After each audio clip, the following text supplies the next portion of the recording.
Épître aux Hébreux, chapitre 2.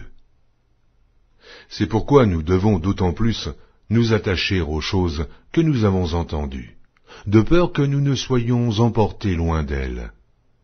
Car si la parole annoncée par des anges a eu son effet, et si toute transgression et toute désobéissance a reçu une juste rétribution, comment échapperons-nous en négligeant un si grand salut, qui, annoncé d'abord par le Seigneur, nous a été confirmé par ceux qui l'ont entendu? Dieu appuyant leur témoignage par des signes, des prodiges et divers miracles, et par les dons du Saint-Esprit distribués selon sa volonté. En effet, ce n'est pas à des anges que Dieu a soumis le monde à venir dont nous parlons. Or quelqu'un a rendu quelque part ce témoignage. Qu'est-ce que l'homme pour que tu te souviennes de lui?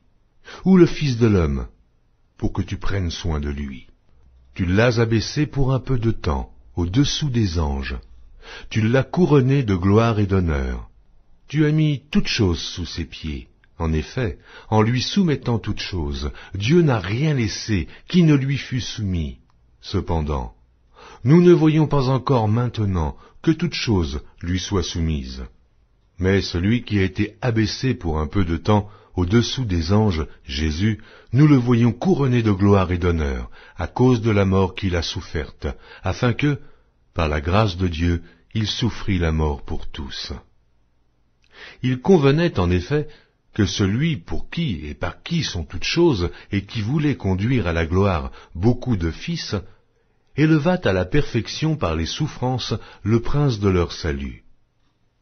Car celui qui sanctifie et ceux qui sont sanctifiés sont tous issus d'un seul.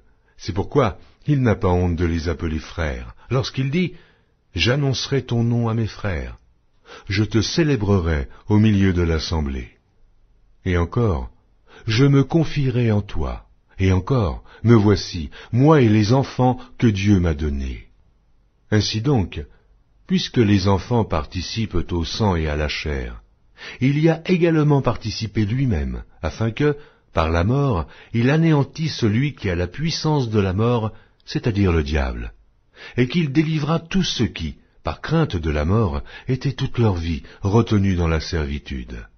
Car assurément, ce n'est pas à des anges qu'il vient en aide, mais c'est à la postérité d'Abraham. En conséquence, il a dû être rendu semblable en toutes choses à ses frères, afin qu'il fût un souverain sacrificateur miséricordieux et fidèle dans le service de Dieu, pour faire l'expiation des péchés du peuple.